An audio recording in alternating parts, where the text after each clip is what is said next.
ശ്രീ ഗുരുവായൂരപ്പ ശരണം. ദശകം 15. കപിലോപദേശം. യുവതി ജഡരഖിന്നോ ജാതബോധോപ്യകാണ്ഡേ പ്രസവഗളിതബോധഃ പീഡയോ ലംഘ്യ ബാല്യം പുനരവിപദമുഹ്യദേവ താരുണ്യകാലേ കപിലതനുരിതി ത്വം ദേവഭൂത്യന്യഗാദീഹി. അന്വയം നോക്കാം. യുവതി ജഠരഖിന്നഃ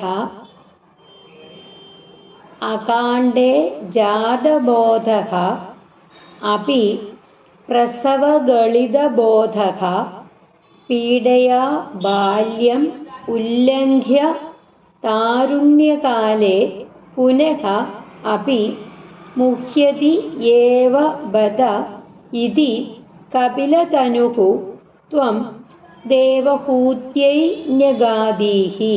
അതായത്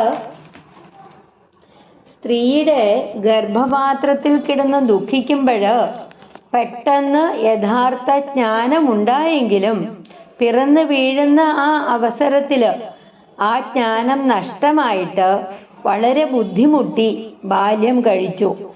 യൗവനകാലത്ത് പിന്നെയും മോഹിക്കുക തന്നെ കഷ്ടം. ഇപ്രകാരം കപില സ്വരൂപനായ നിന്തിരുവടി ദേവഹൂതിയോട് അരുളി ചെയ്തു. അമ്മയുടെ ഉദരത്തിൽ കിടന്ന് ക്ലേശിക്കുന്നവനും അകാലത്തിൽ ജ്ഞാനം സിദ്ധിച്ചവനെങ്കിലും പിറവിയില് നഷ്ടപ്പെട്ട വിവേകത്തോടു കൂടിയിട്ട് പീഡനം നിറഞ്ഞ ബാല്യകാലം കഴിഞ്ഞ് യൗവനം പ്രാപിക്കുമ്പോൾ വീണ്ടും മോഹാന്ധരായിട്ട് തീരുന്നതിൻ്റെ കഷ്ടസ്ഥിതി മാതാവായ ദേവഹൂതിയോട് കപിലമുനി വിശദീകരിച്ചു കൊടുത്തു. ഹരേ ഗുരുവായൂരപ്പ ശരണം.